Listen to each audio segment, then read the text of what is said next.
What a fire beat that is that StreamYard has composed for us. What's up, everybody? It is me, your boy Monk. It's your other boy at Lou Betya.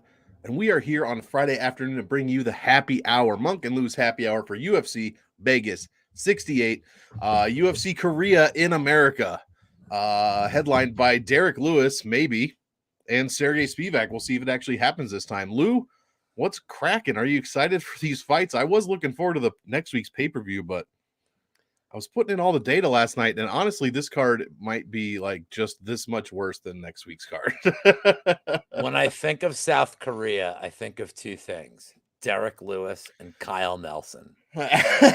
For sure. The Pearl of the Orient, Kyle Nelson.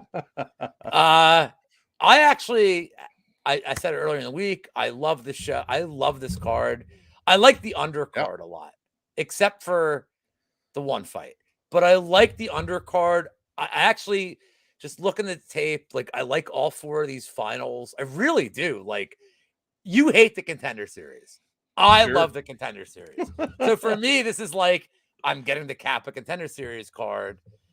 I don't love the main card as much, but look, the plan is watch soccer, day drink, pass the fuck out, wake up like it's a whole goddamn new day, and watch the fights. And I'm here for it, man. So, like, same here. And if any of y'all complaining about this card, check out the UFC. I don't complain about cards typically. Check out the UFC Vegas 69 card, where the main event might be Carlston Harris versus TBA. Like, it is a bad. It's like the fight we never knew we needed: Felipe Lins against Oven St. Preux. Like, oh my god! Like, this card is like bad, dude. Well, I don't know what's going on. Like, the cards have been like, even next week's pay-per-view. I mean, I'm looking forward to the main event more than anybody else, but so here's what happened. Undercard, who the fuck, Jack Jenkins? Like, who are these people, man? Not to be confused with Leroy Jenkins.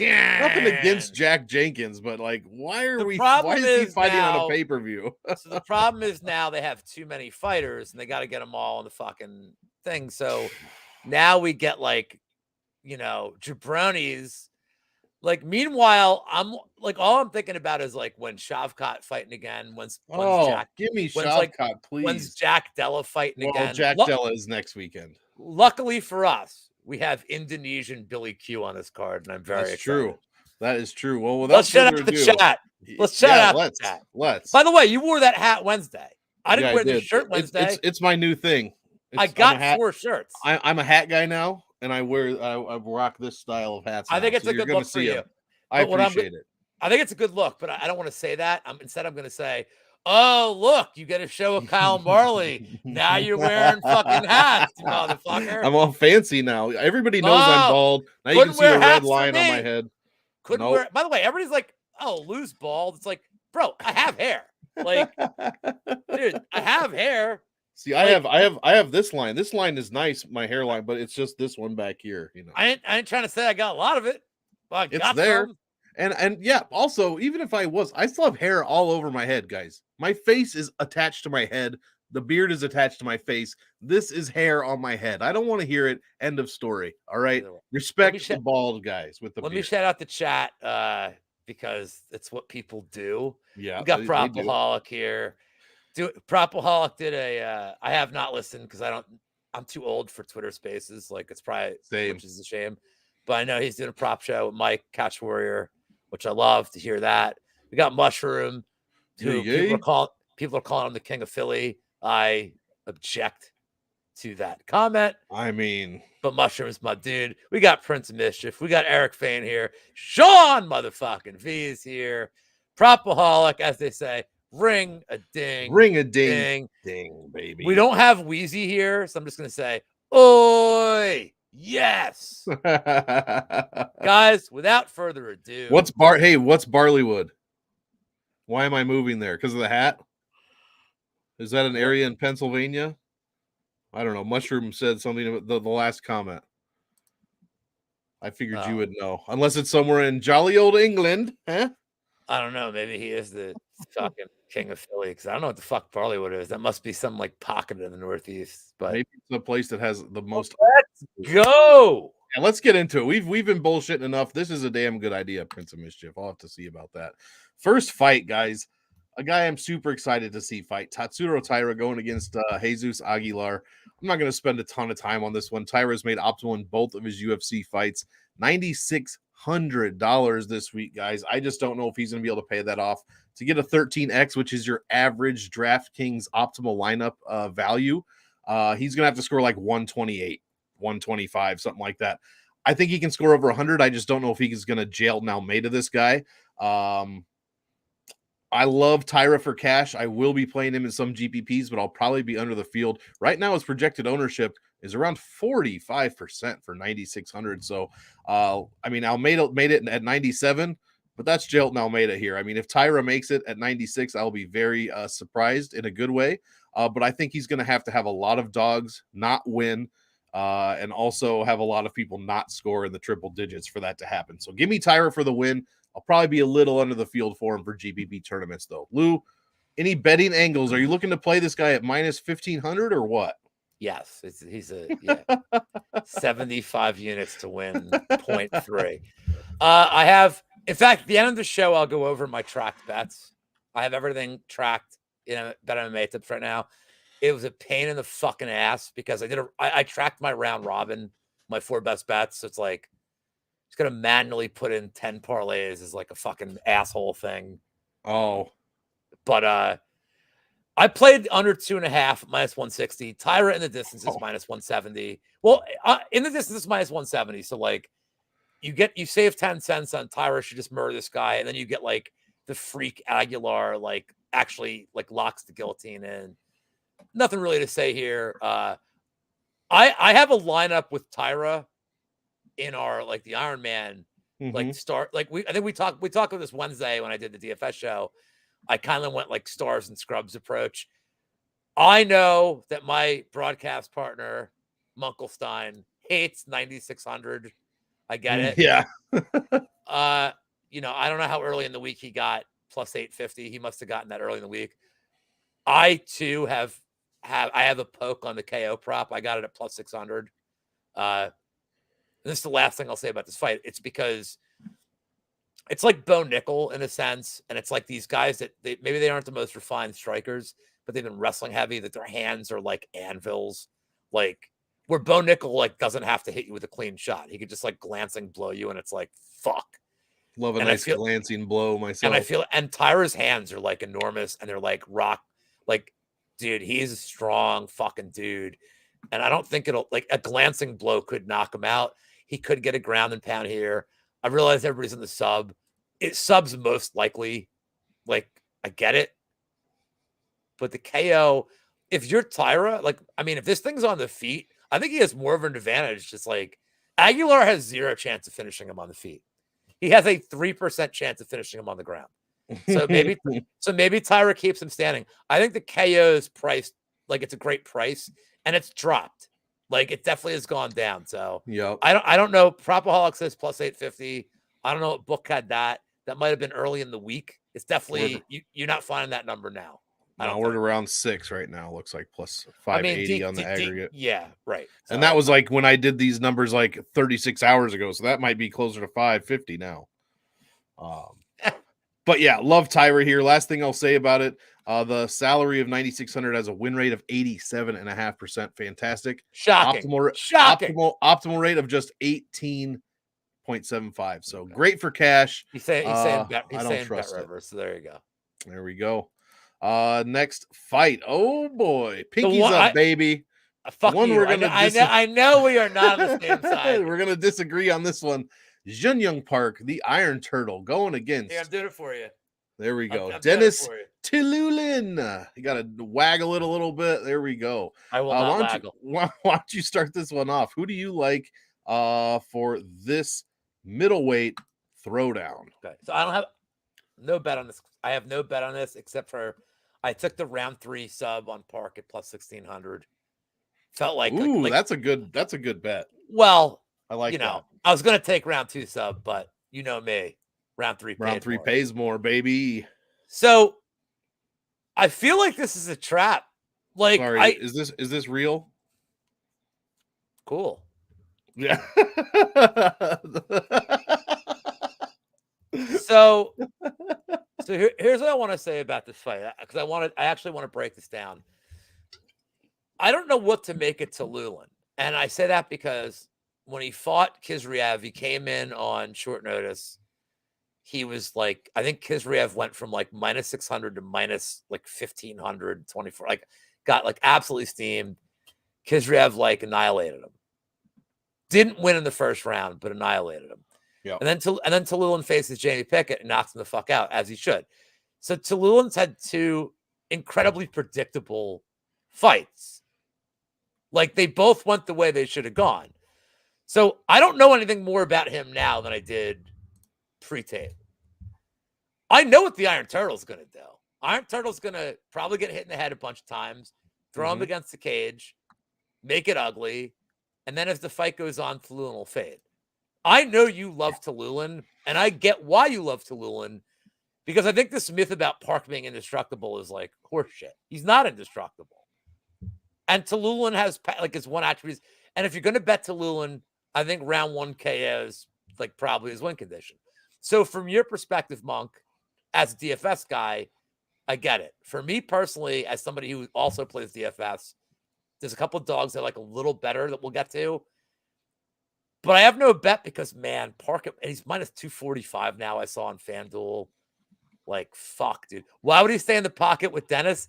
Look, Sean, this is an interesting question. Why would he stay in the pocket with him? He shouldn't.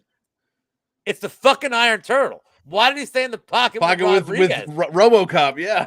I mean, like, he just kind of does fucking shit. But I feel like this fight can play like the Anders fight, where he neutralized Anders by like making this against the cage and just like kind of hold like very short range, like phone booth style of like, if you're going to hit him, it has to be short. And I think that's Park's best strategy here. And he's pretty predictable too. Like, I mean, what a submission over Joseph Holmes. Like, like again, like, but with Park, I think we know what we're getting. Like, he's just, if there's one prop that I think is fascinating here, it's Park by decision. I know Tallulin hasn't really been to a lot of decisions, but Park is just not, he has like no urgency. And it drives me nuts.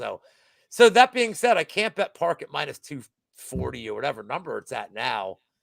And I don't trust your fucking tea drinking Tallulin. So for me, this is a total pass. I don't see the dog shot here, but Monk, tell the people why you do see the dog shot. Well, I think you broke it down. I like Tallulin early and I like Park late. Both of these guys' strength of schedules are just bad. I mean, you don't have to say anything about Jamie Pickett. That's not an impressive win. But then Park in his last five, he beat John Phillips, Tafon Nchukwi, Eric Anders, probably his best win, ?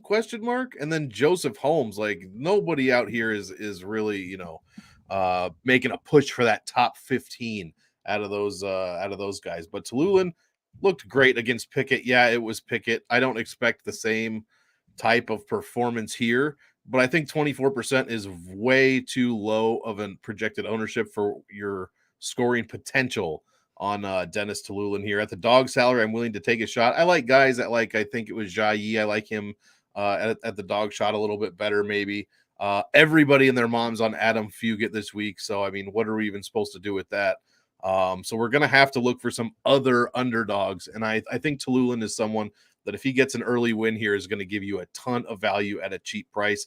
Park probably wins this. It's either going to be by decision or later in the, late in the second or third round, in which he probably won't score that well. So I'm going to be lower on Park. He's almost at 40% ownership. To me, that's mind-blowing. Wow. What is he gonna he gonna do here? But why it shouldn't be mind-blowing? And the reason is this is a card with so many fucking unknown guys. Yep. And he's a big favorite.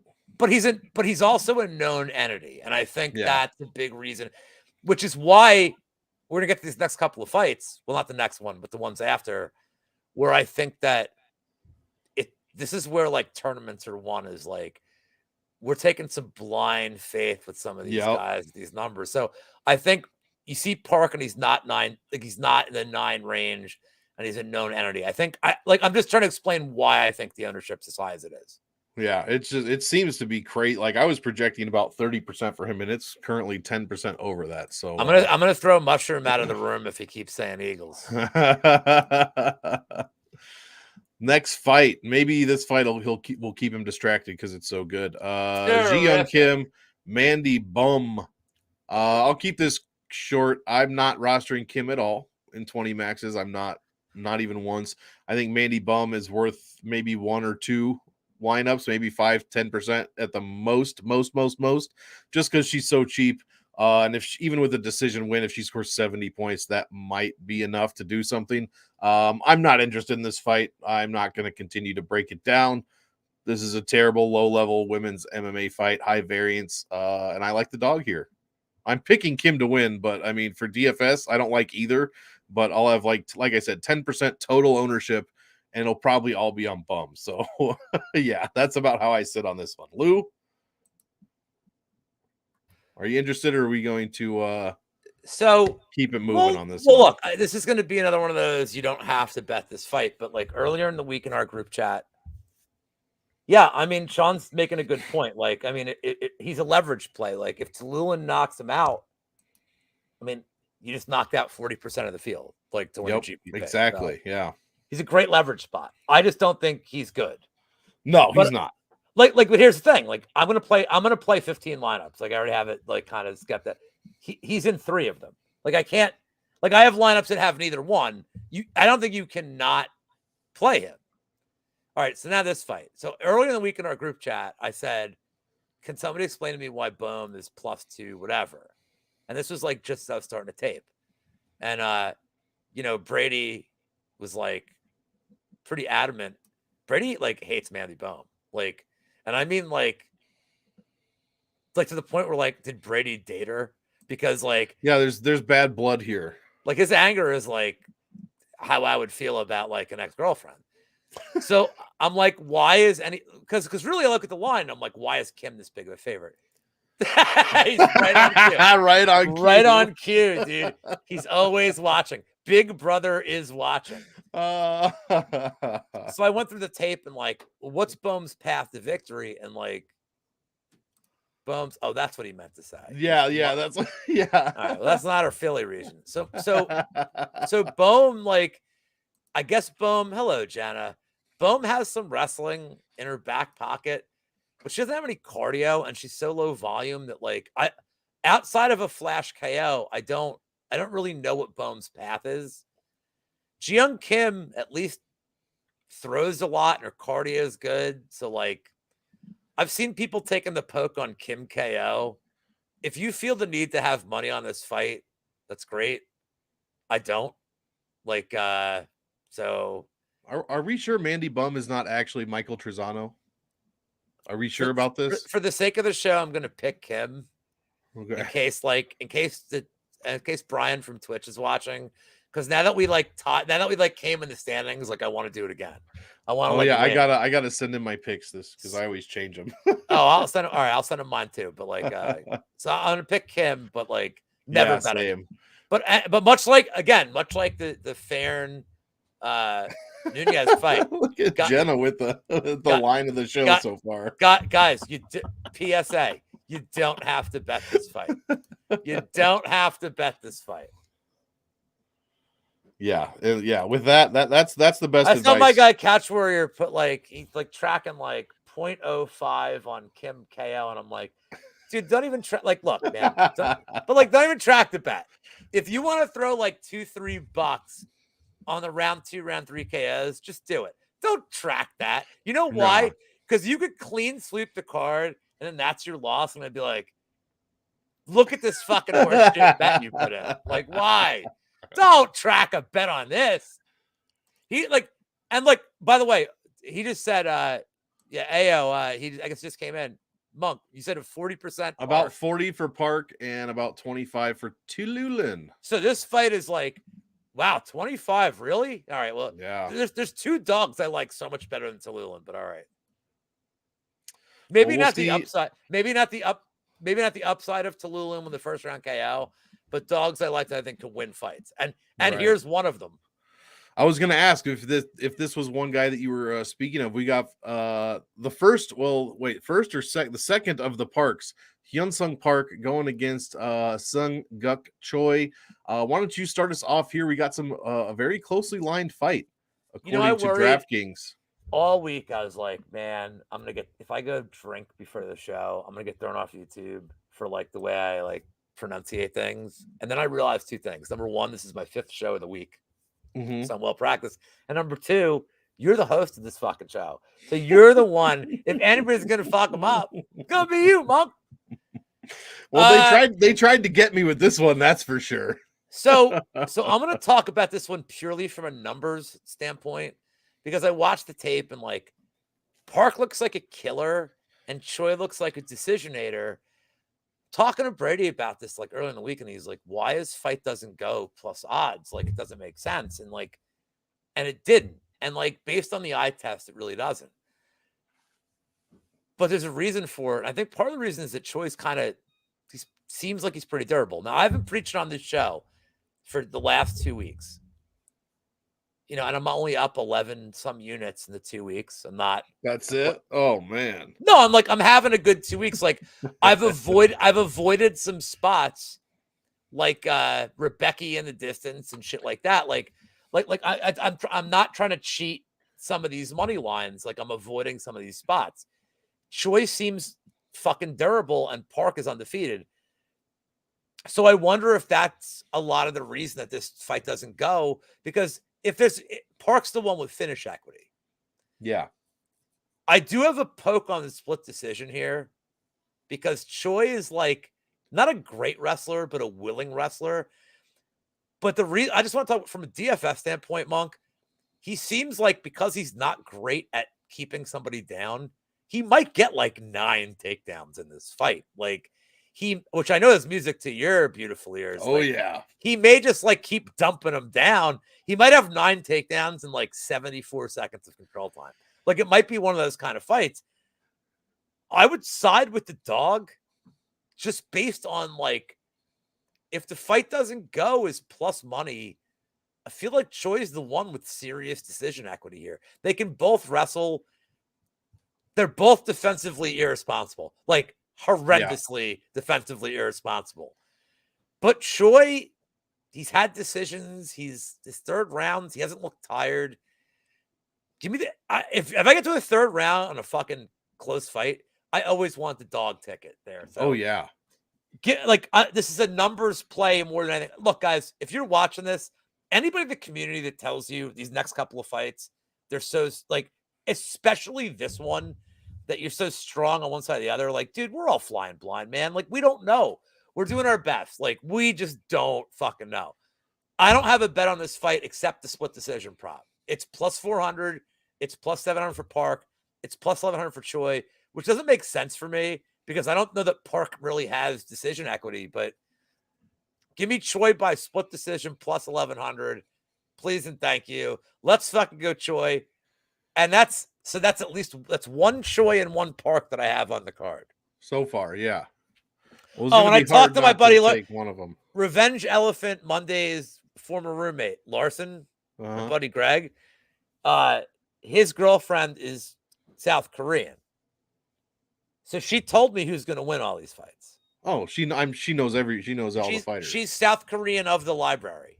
So she told me the script of who's going to win. She didn't tell me who's going to win the main event, but she also said, my girlfriend just looked at me and hates me. She also said all the money on the most handsome man on the card, black guy. But Jesus, we'll get to that later. But I mean, I'd say for a money, like the money, like the odds tell me play Choi here. What's up, Wiz? Do I think Choi scores well in DK at his price? I do, but that is Monk's expertise. So let's get to Monk. I have a pretty even ownership on this fight, probably about 30-35% each. But Monk, if he wins a decision, doesn't it involve him getting a lot of takedowns? It should. Although he only scored 73 in his decision win against someone. Actually, he's averaging 73, so he's only got 3 takedowns so far in 30 minutes. So we'll have to see how this plays out. But Well, yeah, he's setting you up. He's setting you up. not a ton of control time so far. But yeah, I think I've got about 30%. Look, projected ownership's 35 for Park, which I assume would be about it. 14% for Choi here, which I think is incredibly low. I like the dog here. I'm probably picking him to win, although I'd have to check. I'm hoping he'll win for the DraftKings upside. He only has to score a little over 100 points to get that 13x at 7,800. He hasn't shown a ton of DraftKings upside. He's got an 81 point ceiling. That's just based on his 2 road to the UFC fight so far. So it could definitely be higher. But if he does do what Lou says and comes out here and lands a ton of takedowns, even without that control time, it could be pretty good. I love these 2 salaries for Salary Voodoo, both making the optimal at just about 30%. So I would get one of these guys in your lineups for sure. Like I said, I'm about 60% on this fight, maybe even 65. So I think somebody, I like it. I'm hoping Choi gets it done. Wiz Especially hasn't at that 14%. Wiz hasn't lost a bet since like literally Obama was the president. So like I love hearing that. Well, yeah, let's go. I'm rooting for Choi here, and I'm hoping he can get more than 80 points. Would be very nice. This fight's making me hungry, dude. Me too. Wait, Can why? I say that? Can I say that? Probably. I'm gonna be. In all fairness, I'm gonna be hungry by the next fight. Ah! We've got in the next fight. I just tell you that the looks that I'm getting right now, not good. No, like it makes me so happy I do content. Never this one's easy to pick, most likely. Rinya Nakamura going against Toshiomi Kazama. I'm on the Nakamura side. Everybody's on Nakamura. 37% ownership seems low. I assumed he'd be closer to like 45 or 50, especially with people pivoting down from Tatsuro Taira. But as of now, I think he's very underowned. Shinsuke in the chat. Oh, you said it right, and you said it correctly. It's not Shinsuke. Shinsuke. Shinsuke. No, I like Nakamura here. I think he gets it done. The DraftKings numbers are off the charts. Over 9 points a minute. Blah blah blah. Strength of schedule is definitely going to go to Nakamura as well. I love the $9,300 salary. I think he can get it done inside the distance. Probably, I think he can get it done in the first round. And I think 37% is going to be low. He might be first or second as far as my ownership, and I think he's north of 50%. So I have a ton of Rinya Nakamura this week because I personally am pivoting off of Taira just a little bit. But Nakamura, it's either Nakamura or half of the main event will be my highest owned fighter, I believe. So Lou, what have you got for this one? Can you bet anything on Nakamura's side of things? Yes, you should check the private chat, by the way. But I have 100% of Nakamura. I have he is this is my night. I fucking love this dude, man. He is like Japanese Kurt Angle. I am crazy impressed with his talent. This dude's gonna be a star. I actually, the more I dove into tape, I love this matchup as somebody who likes watching fights, but I hate this matchup because I really like Kazama, man, and I hope he's back. Because I feel like Nakamura is just gonna I don't think look, I'm 100% on Nakamura in my lineup. If you want to play Kazama, I get it because if he's on the ground, he's throwing up submissions, he's active, he's not content with being in position, but Jesus Christ, Nakamura is this dude's an animal. He looks like he's talented in every aspect. Oh my God, he is. And if this is on the feet, it's he's 100% him. Kazama's only hope to really win is throwing up a sub and catching Nakamura. The under -2.5 right now, last I looked, was minus 205, whatever. Him in the distance is minus 150. I think that's reasonable. And Kazama has been finished.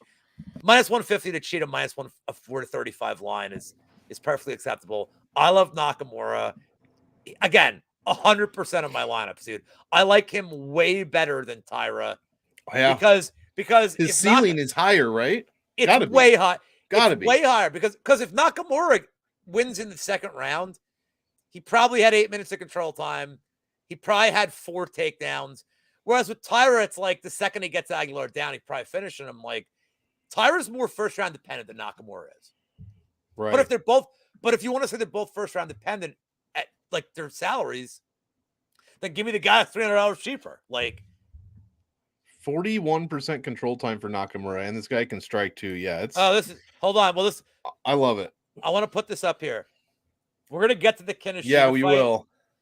I think Monk and I are no. Well, actually, maybe we're not so disaligned. Do I think he has a higher ceiling? I do. Solely for the grappling, but we'll get to the Kinoshita fight soon. But solely for the grappling, absolutely. Because Kinoshita as a striker, you're kind of dependent on like a first round knockout. At 9,100, you are. For sure. Parks and Rec. Yep. Ada and Turtle. There you go. We got Blood Money. Yeah, speaking of, or not speaking of, what you know what? I mean, you teased something the other week and you never delivered. So I think now is the time. Tell the people what they want to hear. Y'all want to hear a joke? Can we break up this card with a joke? Tommy just said yeah. So I'll tell you a joke. So last week I told Monk a joke right before we came on the air, and I broke Monk because that's what I do. So I'll tell you guys, and Prince of Mischief was like, "Fuck you! You didn't tell a joke." So I'll tell you guys a joke. So if you indulge me, thank you. So I don't know if you guys ever heard of Dirty Johnny. There he goes, Prince of Mischief right here. So I don't know if you guys ever heard of Dirty Johnny, but Dirty Johnny's in class, and the teacher says, "Hey guys, by the way, Monk, I haven't told this joke since, so like I really hope, and I've been drinking, so I really hope I can nail it." So Dirty Johnny's in class, and the teacher says, I'm doing an experiment today. I want you guys to tell a story, but most importantly, I just want you to tell us the moral of the story. So Jenny, we'll call her, says, "Hey, I have a story. My dad works for the hatchery, where things are hatched. And my dad had a bunch of eggs, and he put them all in one basket to take into town to sell. But the earth was uneven, and the carriage swayed, and some of the eggs broke. And when they got to town, he didn't have all the eggs." And the teacher says, "I mean, that's an awful story. That's a terrible story. What could possibly be the moral of the story?" And Jenny said, "Well, the moral is don't put all your eggs in one basket."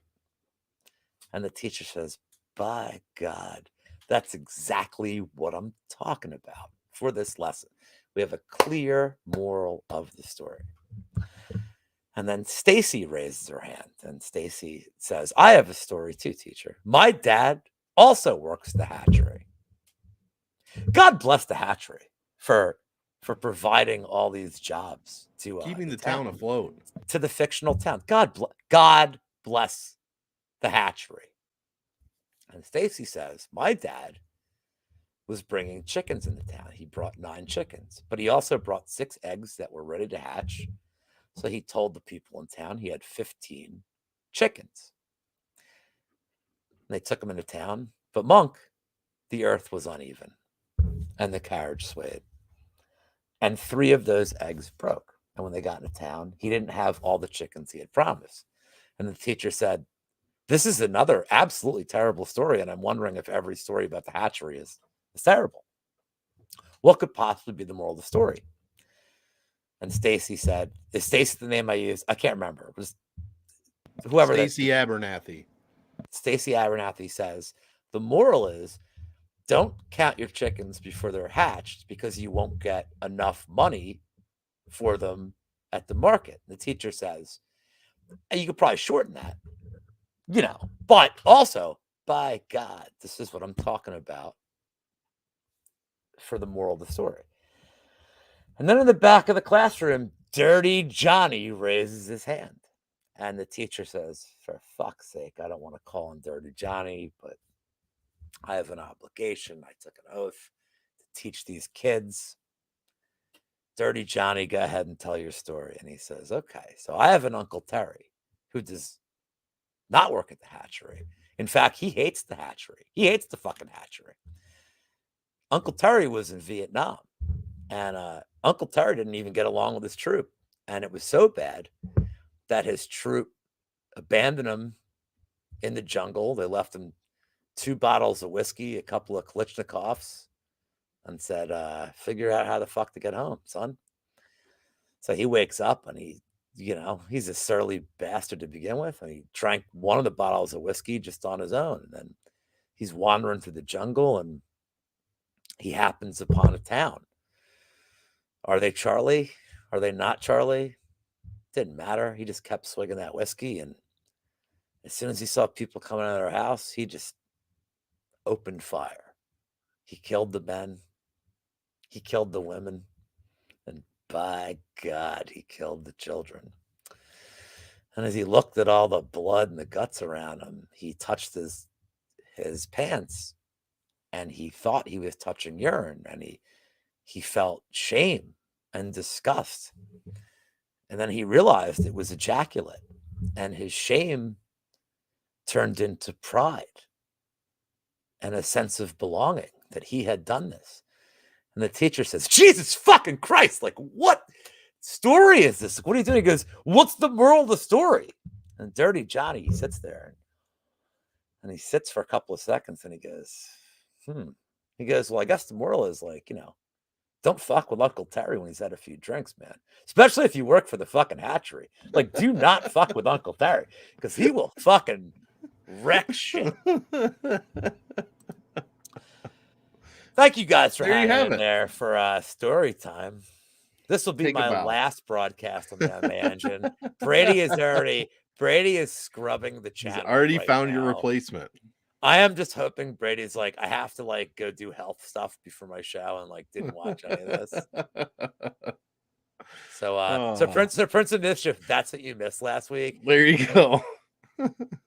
By God, the children. By God, the children. And I mean, what's better than that than to talk about this fight? What a transition. I was trying to figure out dude, what to do. I really, I just really want to tell the joke, and I didn't realize, like, I should have told this 2 weeks ago, and like this card wasn't full of Asian fighters. That's true. So if Pat McKenna, if you're watching this is your goddamn fault for us drinking at the bar that I thought this was a great idea. Whose turn is it? It is, you know what? I'll go ahead and start this one. I can't even look at my girlfriend. If she heard me, like, fuck you, dude. Maybe she went deaf for the past 5 minutes. Maybe, and then maybe Mr. Beast is going to come around next week and straighten her out. Yeah, give me money. Give me money, Mr. Beast. Jia Yi going against Zhang Yong Li. This is another one where I like this fight a lot. I personally am picking the dog to win. I think if he can last more than, 65, 70 seconds against Mr. Lee here, he's got a great chance of, winning the fight, maybe dragging it to a decision. Both guys score incredibly well, almost 5 points a minute for Yi. 102 is what he's averaging in his wins on the road to the UFC. We've got Zhang Yong Li, 2 fights road to the UFC, a total of less than a minute and a half, guys. 13 points a minute, 123 when he wins. You got to throw those stats out the window. That's just, anything under, I've got 1.3 minutes of total fight time. This guy's got 2 fights in my database. So give me this fight to play. 20% ownership for Yi. A little bit more than I thought. I'm going to be way over that, guys, like 30, 35% most likely. Zhang Yong Li, only 30% ownership, which I find low, especially since this guy's got like a ton of first round knockouts. As I already said, he's got 2 first round knockouts in the tournament, 13 points a minute. I love this fight, man. I'm picking Yi for the upset. I love him as a dog this week. Do you agree with me on the dog spot, Lou? Or do you like the Korean Tiger? Can I tell you my pick in the form What's the ownership on Lee? 30%, I think. Yes, please. I'm going to tell you my pick in the form of song. Lee, Lee, Lee, Lee, Lee, Lee, Lee, Lee, Lee, Lee, Lee. We're talking fucking Lee. I have a bet on Lee. I have Lee, ITD, and Lee, and Lee, and Lee, and fucking Lee. Fuck Zali. I've got Lee. I love Skinny it. dipping on a sea of Lee. I have Lee to absolutely murder Jai. I didn't even know. By the way, that was not planned. That was awesome. But I Lee love ITD. Cliff. Where's fantastic. Mushroom? I got Cliff Lee's our boy. There you go. Hey, Mr. Beast is here. Mr. Beast, give me money. Give me money. Whoever, it's funny. I do this shit to Wheezy. Let's relentlessly create accounts to break him. So I respect whoever's doing this. I mean, that was fast. I just said Mr. Beast like it's probably the same 20 seconds ago. It's probably the same guy as Nakamura. And I'm saying this, I'm here for this. Oh yeah, absolutely. If it turns out it's Aaron, I'll get you, Aaron. Yeah, I like Lee. He's explosive. Tell a better joke. You want jokes? If I tell jokes for money,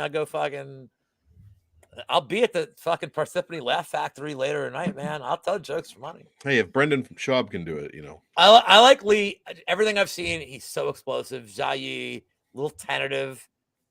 But again, we're kind of flying blind, man. Like it's limited action, but I do have Lee in the distance at minus 125. I'll probably throw a poke on him around 1-2. I really think he's gonna this is not a dog I like here because I think his floor is like 0. Yeah, that's probably true. I worry about that. All right, let's move on. That's probably true. I don't want to take a big fat 0. I got jokes, bitches. Let's see here. Hold on. Can we thoughts on Darius? Goddamn Tommy.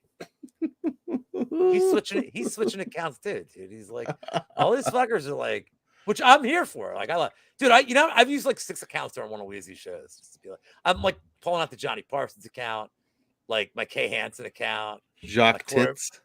Oh no, I was never Jacques Tits. No, I made the one account that was like, here. I don't even remember what it was called, but I have it in my thing. Maybe I don't. It was like, here you go. Jacques Tits Parsons Paloma was my one account that I made up. I was never Jacques Tits. Like, I'm upset that I didn't come up with that. I didn't even know who the fuck Jacques Tits was until like watching Weezy's show, and then he's like some fucking actual legit brilliant mathematician who has the tits method. The tits here. Let's hold on. Oh Jesus. Here, you talk while I do this. Well, while he does that, I'm gonna say I like another dog. I'm on Jekka Suragi all day here. 4.63 a minute, 102 when he wins. He's $8,000, $200 cheaper than Jubilee. Again, I think you got to get the holy shit. Sorry, yeah, okay. let's. This is actually Jacques Tits, and I just want to say he introduced Tits Buildings, the Tits Alternative, the Tits Group, and the Tits Metric. I don't like the Tits Alternative. Sorry, Monk. There we go. Well, I don't know. There's no alternative. There's no good alternative. We don't know what the whatever. But I'm just saying is I did not make any of that fucking shit up. Jubilee. Here's the internet war. Internet war fight of the week. Yeah, absolutely. Well, a lot of people on Jubilee. I like the upside of Suragi. I like how he scores. I like what he's been doing. I like that he's cheaper. I like that his ownership is projected to be less. 26% for Jubilee, 25% for Jeka. The stare down was fantastic today, if you could even call it that. I'm just put one of these guys in your lineups. I mean, this is going to be 60-70% fight for me, probably. I think the winner makes optimal. I'm on Jeka, probably like 35-40% of that, whatever I said total. Give me the dog here. And this is probably the last dog I'm going to play. I think I don't remember the rest of the card off the top of my head, but this might be the only other dog that I like. And I'll have more ownership of him over Jubilee, but get one of these guys in your lineups, guys. Someone's going on the optimal here. What do you like for this one? Oh, Jesus. I think that should Mushroom Tits MMA would be great. Give us some ownership. 26 ownership, 26 on Jubilee and 25 on Seregi. All right, and that's a combination of like my ownership plus a couple of sites that I look at as well. So nobody's here for like my expert fucking handicapping, but like I'm on the Jaka side. I'm not like, it's crazy how many of people in the community are like so strong one way or the other. Like, oh, you don't understand. It's like, yeah, I don't know who these guys are. they're both pretty good. Jaka was a pretty big underdog in his last fight and came through. Jubilee's pretty inexperienced. They're both solid. Here's why I'm betting Jaka, and I said this on Patch Show the other night. He is like Indonesian Billy Q. I don't think he's refined. He's not like crazy refined. He throws crazy stuff in the first round and loses the first round. And then the second round starts, he goes, I am going to throw crazier shit. Yep. And then the third round, he goes, now I'm throwing all of the crazy shit that I know. And that's what I like. Like when he hit that spinning knockout, the spinning back fist knockout, you know, I hate, as somebody who hates spinny shit, he wasn't spamming it. He just landed it out of nowhere. It was like, oh my, like a dream shot. But he looked okay. If I like Jubilee at least showed some fatigue, but they're both improving like a lot. Like guys, again, we're really going off very little on both of these. If you're like so strong that you think a guy's going to win off of like really little, and Jubilee only had one fight this whole tournament. Exactly.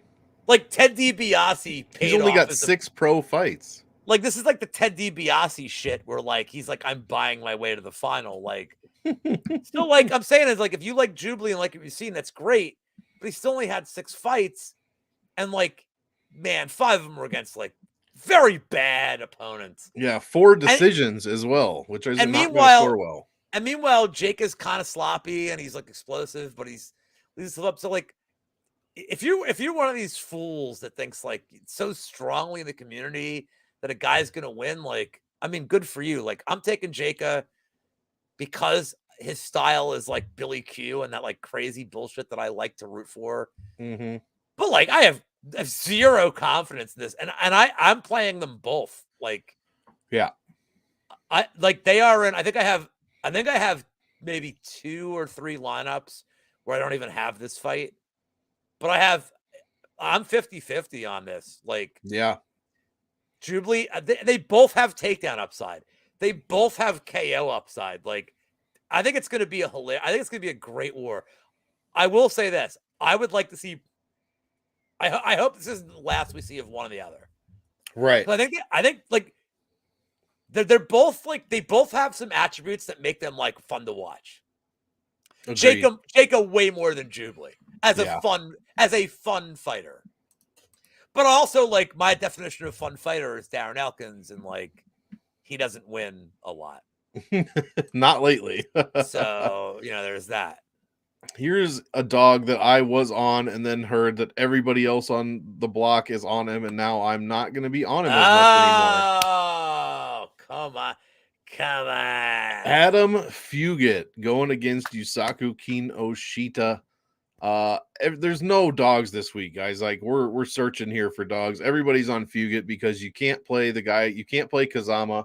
You can't play Jesus Aguilar. And you can't play Mandy Bum. So, of course, everybody's looking down here at Fugit so they can get Tyra and they can get Nakamura into their lineups. I don't like how many people are going to be on Fugit. The projected ownership is 15%.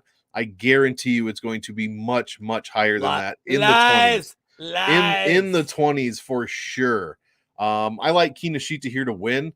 Sure, Fugit is the only guy, Fugit's the guy, I should say, that has fought a UFC fighter in Michael Morales, who I really like. Very much looking forward to seeing what else he can do in the promotion. But I think Fugit's not going to win this. And I think so many people are going to be on him for sure that I'm just not. I'm going to come in under the field. I'm going to be probably at like 15%, maybe 20%. It's going to be difficult to get away from him because I'm not playing Bum. I'm not playing much of Kazama, and I'm not playing any of Aguilar. So I'm going to have Fugit. I'm going to have probably more Fugit than I want but I'm not going to be as high as everybody else. What do you think about this one, Lou? So let's get to the most important bet of the night. This is your Yam Bag special. Ooh. It's not even close because, we have a dude in this fight that's been DQ'd. 35. Monk, what did he get DQ'd for? Who? Oh. If you're talking about Kinoshita, he got DQ'd. Hold on, Monk. Did he get DQ'd for stomping on a dude's face? No. He did stomp on a dude's face, but he did not get DQ'd for that. What did he get DQ'd for, Monk? While he was stomping on the dude's face, he grabbed the fence. For fuck's sake, dude. For a second. I don't know who he fought. The name is not coming to me. That dude will never rob him ever again. Because that's what you do to somebody that breaks into your house. That was ridiculous. Now he's 6-1, and that was the one. Okay, so I see my guy Sean saying Fugit is such an awful play. Sean, I like you. We're gonna be a little different here. I have a poke on Fugit submission at plus 1100. Solely, I want to explain this solely because I feel like this is Fugit's path to victory. Much like Tommy and I hammered Guido Canetti round 1 KO against Matinho.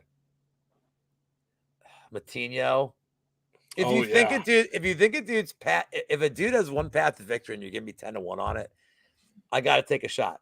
I think Kinoshita wins more often than not here. Mm-hmm. If this fight was a year from now, Kinoshita beats him in 9 seconds. But Kinoshita's still pretty raw. I didn't like his. I broke down this fight a couple times this week, so I'm hesitant to go into the whole full breakdown now. But there's some things I didn't like about his contender series fight. He leaves his fingers out. His body language looked terrible in the second round. He wasn't getting his way. And it looked like his corner had to be dude, what is wrong? Accidental head stop. Accident. Hold on. Is it accidental? It actually was an accident, or accident? I'd say plus 1400 because he could probably get away with one before the Yambags. But if Fugit's going to go for takedown, and let me just sell Fugit for 1 second. We fought Michael Morales on 4 days short, very short notice. I think Morales and Kinoshita are kind of similar. They have similarities. They're young. I think Kinoshita is a more refined, more precise striker, where Morales is more looping. But Morales also has a wrestling background, and Fugit took him down. I think if Fugit goes to takedowns early here and test the cardio and test the get-up game of Kinoshita, it gets dicey. If you're going to take Kinoshita, you take him by KO. His money line's not worth it. He's not a parlay piece. Just take him by KO. Because I don't know how Kinoshita wins his decision. On our show. Yeah, exactly.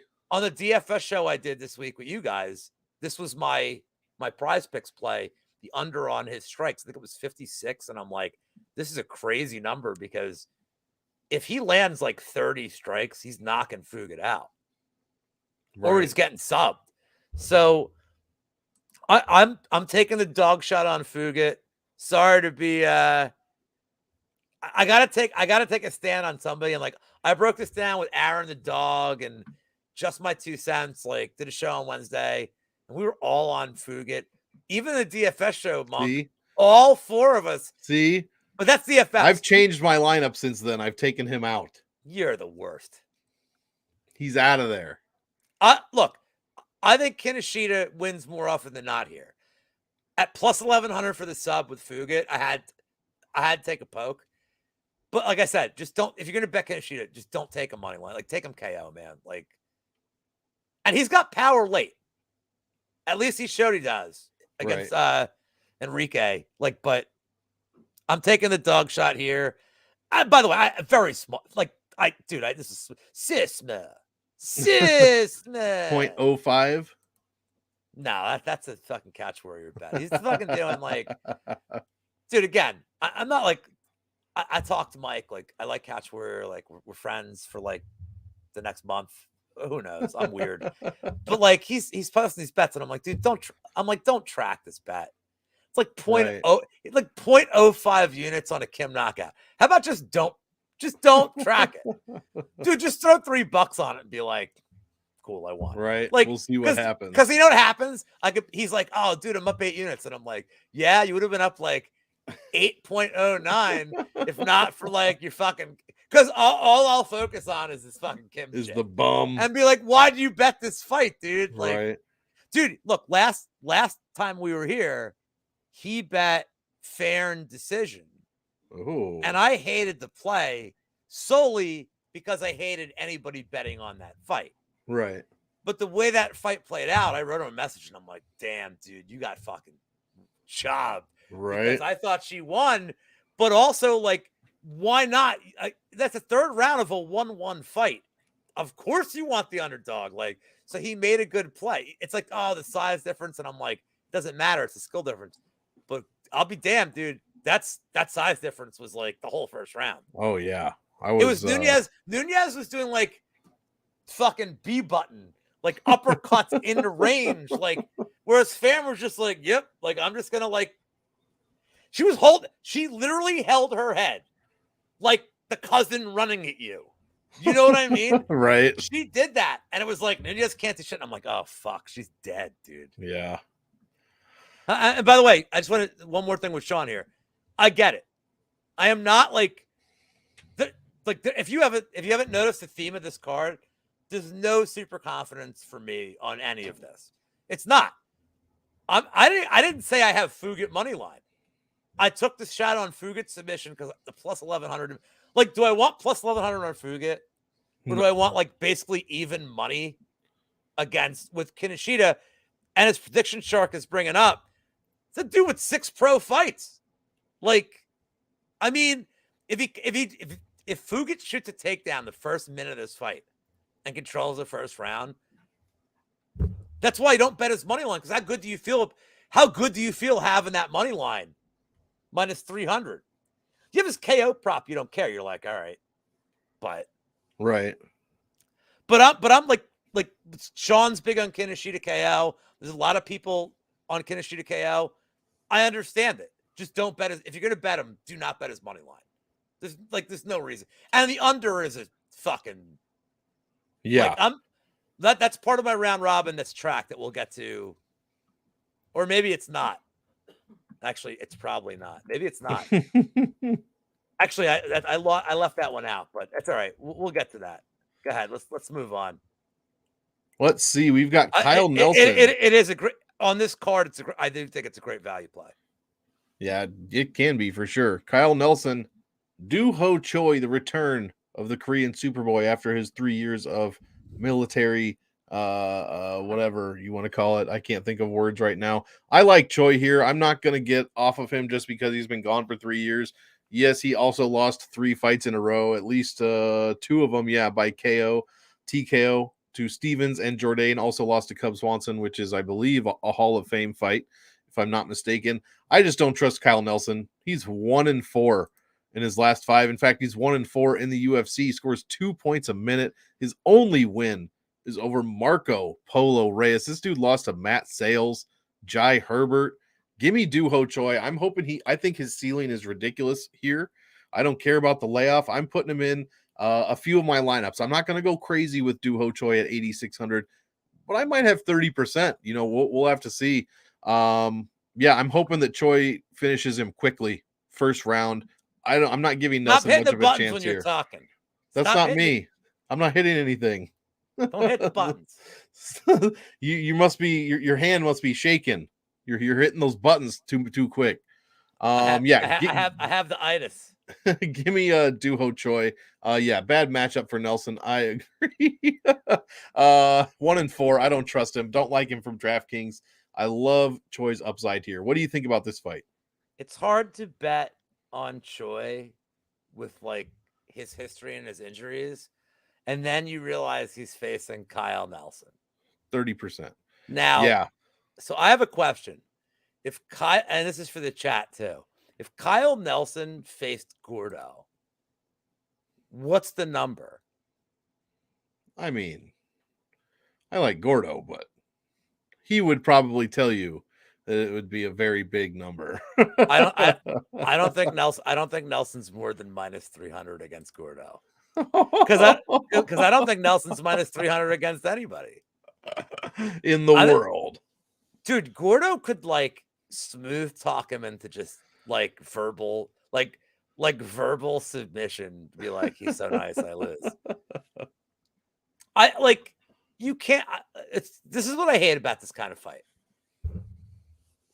Should Choi win? Yes. I can't bet a side.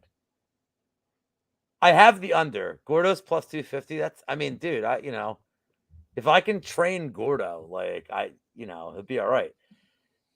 I'm picking Choi for the sake of picking Choi, but like Nelson's been more active, which is has to matter. It has to matter that Nelson's actually had a fight in the last couple of months. True. And Choi hasn't.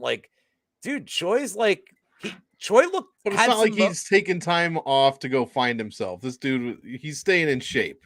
Yeah, but I get it, but I'm talking about there's a mental thing here. Dude, when he fought Stevens, he had moments and then he died. When he fought Jourdain, he had moments he looked good and he died. The Swanson fight, he had no moments. Swanson just took his fucking soul. Yeah. So here's the thing. If he has a couple of moments against Kyle Nelson, he's knocking Kyle Nelson the fuck out. I'm hoping. But if he gets hit once or twice, does he is there a mental thing here? So I'm playing the under. I side with Choi. And here's what I hate. You have to play this fight so heavy in DK that in DFS that but how much Nelson are you gonna have, dude? You can't not have him, right? I have him in two of my 15 lineups right now. I have my one insane contrarian lineup that if this lineup hits, I'm a millionaire. Right. And there ain't a goddamn thing anybody can do about it. You know what I mean? Yeah, I think I had him in about 2 or 3 lineups, and I think I redid it and I just left him out. So I don't know what I should do. I'm gonna be his projected ownership is 15%, which is 3 out of 20 lineups. I might be under that. There's no way I'm gonna be over. I just don't see it. I don't trust him. Oh, your one win is over Marco Polo Reyes. I'm not trying to. How's this dude even still in the UFC, to be honest? He's got 4 fucking losses. I don't get it. By the way, I already said I'm all for the Tyra KO. I gave that out. And then Yep. No offense, Mushroom, you're gonna have to tell me which Choi. What else was I gonna say about this? Oh, also, I'm not big into narratives, but this seems like a welcome back to the UFC Doo Ho Choi type of fight. So hold on. You know what the opposite of this fade the Canadian always hits is? Unless it's the PFL.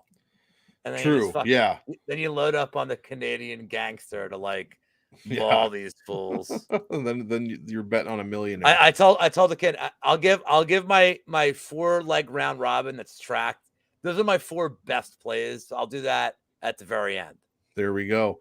Well, let's finish this off. We can probably blaze through this one. I'm not playing this fight on DK. Marcin Tybura against Blagoy Ivanov. Actually, I probably have 2 or late breakers. I probably have 2 or 3 lineups with Tybura. I have 0 Ivanov. 70 points per win. I'm not interested in. Somebody with their belly button up here. Not interested in, to be quite honest. Give me Tybura just a little. I like Tybura for the win. I like Tybura by decision, and I like Tybura to score 70 points in this fight, and nobody's making optimal. I'd be shocked if this fight was optimal. I'll be much more focused on the heavyweight main event than this heavyweight fight. So big fade. This is already a very low-owned fight. Marcin Tybura projected ownership 22%, 17 for Ivanov. So the public is onto it. I'm going to be well under both of those numbers, to be honest. What do you got for this one? I took a poke on Blagoy. Ooh, money line or what? Yeah. I can't do the KO because it's Blagoy. Right. And I want to see if he can win and somehow score less than the 64 he had against DeLima. He put up 59 against Rothwell. So there is a chance. So I'm rooting for 58 in a win. Like, actually, you know what I'm rooting for? Romanov, Tybura put up 59 against Romanov. You know what I'm rooting for the most? I'm rooting for him to win and get 31 points. He landed 5 strikes. Like, right. Like, just one, like he didn't even have the, like, Tybura pinned against the cage, but the refs were like, it's close enough. Like, that's what I want. Like, I want a 31-point decision victory. I took the poke on Ivanov because, like, I look at this line moving and I'm like, why the fuck are people betting Ivanov? And then, like, I looked and, like, now I hit Tybura split decision. It's like one of my favorite bets from last year. It's like plus 850, plus 900. And that fight, should have been different refs would have stopped it in the first. Yeah. And B, that was a 10-8. Like, it probably should have been a draw at worst. So why'd Tybura win? Because Romanov fucking toast. He but died. Tybura wasn't. But look at the stats. Like, Tybura wasn't doing shit, man. Tybura's been good to me traditionally, but his last couple of fights, he is slowing down. He slowed down against was it Volkov? 3 strikes a minute. He's slowing down big, and Blagoy, he's unkillable. I'd say his cardio is good because he doesn't throw much to begin with. So you don't know if he's even awake. But and this is also true. I saw a post. Ivanov is almost a full year younger than Marcin Tybura. He's younger. If Blagoy is 36, then Lou Betya is also 36. Yeah, that's true. Yeah. So no I took the dog shit on Blagoy. My Aaron and my guy, Just My 2 Cents, kind of like, we all went like war Blagoy talking. I'm like, fucking A, dude. So I threw half a unit on Blagoy. It's a half a unit. I'm probably just gonna. It's just wave gone. Goodbye to. Yeah. Oh, fuck. Slam pig. Yes. He literally heard us say revenge elephant Monday at the beginning. Siege, I'm telling you right now, after the Nakamura fight, go back and hear the joke after the Nakamura fight, because CJ is going to love that goddamn shit. Also, yeah, easy. Also, Slammy, I have mentioned that Ada told me who's going to win all the fights today. That's true. There, I made CJ's day. All right. CJ from the South Slammy Pig. Oh, God. Now this one.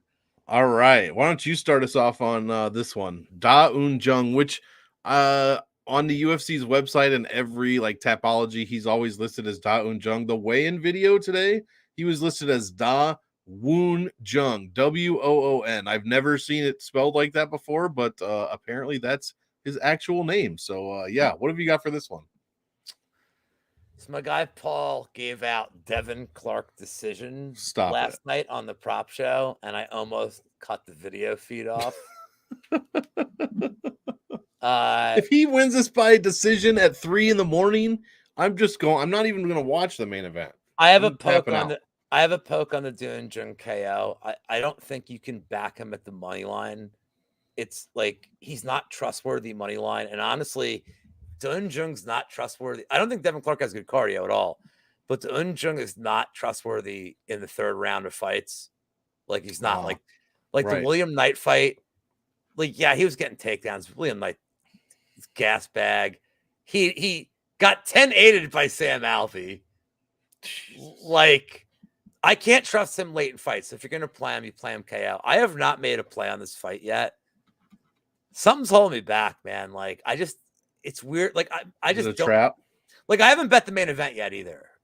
No, I think it's more like, am I going to be awake? Oh yeah. I think it's more like, can I stay awake? Because this fight's going to be at like 3:15 Eastern, and like, there's nothing better than like, do I need a cup of coffee so I can watch the Un Jung and Devin Clark? Like, probably not. Right. So, yeah. Well, we will see. I like this fight for DraftKings. Just one side. I hate this goddamn fight. I like. Why do you like this? He's got KO equity. Who, Jung? I'm like, Doon Jung's probably not spamming 8 takedowns like he did on Night. I mean, probably not, but I think he can finish Clark. And I'm looking for this inside the distance. Jung scores very well in his last 5 fights, over 4 a minute, 107 per win. He's averaging almost 2 points a minute in takedowns and control time. That's exactly what Devin Clark is giving up. Clark also gives up 107 points per loss in his last 3 losses. And he's been finished 6 of 7 times in the UFC. 6 out of 7 losses this dude's been finished. His dad also not in his corner, so I think this is all seals it up for Jung. I like this for Jung. I think he scores very well. I love the $8,700 salary, and I'm just hoping to see him rebound off of that Jacoby loss. I was big on Jung in that Jacoby fight, and I was so sad boy after that. But yeah, projected ownership on Jung is 40%. I might be over that, to be honest. I don't know if I'm going to have any Devin Clark. I don't like it at all. I don't trust him. I don't like the salary. The salary has one of the worst optimal rates out of all salaries. Second worst, 12.66% optimal. That is a terrible, terrible number. Give me Da-Un Jung here. Lou, we did it. We're at the main event. I will go ahead and start this one off. Guys, just play this fight. Derek Lewis, Sergey Spivac, if it actually happens. Yes, we took out late swap, and you fucking promise me that if Derek Lewis doesn't make it to the fight and this gets canceled, that no one's going to go on Twitter complaining, oh, why don't we have late swap? Do not do that. Do not do that. Please, for the love of God. Anyways, I'm picking Spivac to win. I'm rostering almost 100% of this fight. Okay, not really, but almost 80% I'm rostering of this fight. I'll probably have more Spivac than Lewis. It might be about even, though. I was really low on Lewis beginning of the week, and honestly, I kind of need him in my lineups for 7,400. I need some of that, some of those bigger salaries. So I don't mind playing Lewis. Just play this fight, guys. So there's no way this goes to decision. Spivac's made the optimal in 3 out of his past 5 fights. He's one of the best scorers on the card. Over 5 points a minute, 114 per win. Derek Lewis gives up 105 when he loses. He's almost 38 years old. Give me Sergey Spivac inside the distance, hopefully by ground and pound, 2nd or 3rd round, so he has time to accumulate some points. And hopefully he makes optimal at 8,800. Lou, take us home, baby. What do you got for the main event? I have no bet on this fight at the moment. I'm never betting Spivac money line. I can't. Are we up? We're around 250. I can't trust this guy at this price.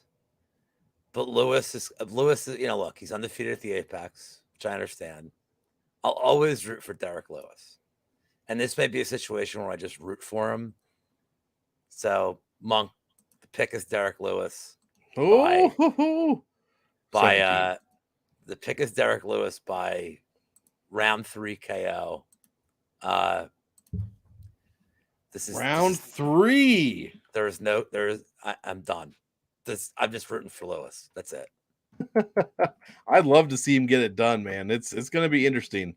Round 3. Holy shit. Look, if anything, do you root for Spivac, whose post-speech interview is going to be like, scraggly craggly, and like whatever nonsense he says? Or do you root for Lewis to just like bust out like whatever fucking nonsense is going to come out of his mouth after a win? Like, we better hope Mergliata's not reffing that fight. Well, he already said he said, did you hear his comment? He said, if he says he's the ref and he goes, are the fighters ready? He's going to say no. I'm like, that dumb face. What if he says, he's like, nope. What if he just says nope? Mergliata will just smile like uncomfortably. Well, do we know who the ref is for the main event yet or no? Because they usually announce probably. It might be on Tapology. I don't know. Hold on, I'm looking it up. What was I believe at one point up until very recently, Derek Lewis was undefeated during Black History Month. I think he lost last year, but somebody correct me if I'm wrong. You know who else? His record is fantastic in February. I'm undefeated during Black History Month. Are you? Yeah. I did like the Peter Griffin thing where I thought the world was going to end, and they respected me for it. If Lewis wins, does he score well on DK? I don't know. I don't think so, to be honest. He's not a good scorer. He's averaging 94 points in his last 2 wins. Well, hold on. In his career, it's 81 per win. If he gets, I mean, it's really simple. If he gets a knockout in the first 2 rounds, it's a 10x.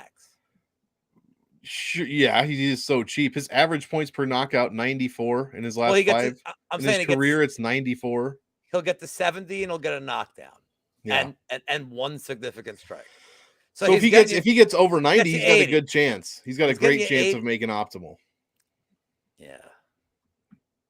I just hope he I want him to win and then like throw his cup and call it an NFT again.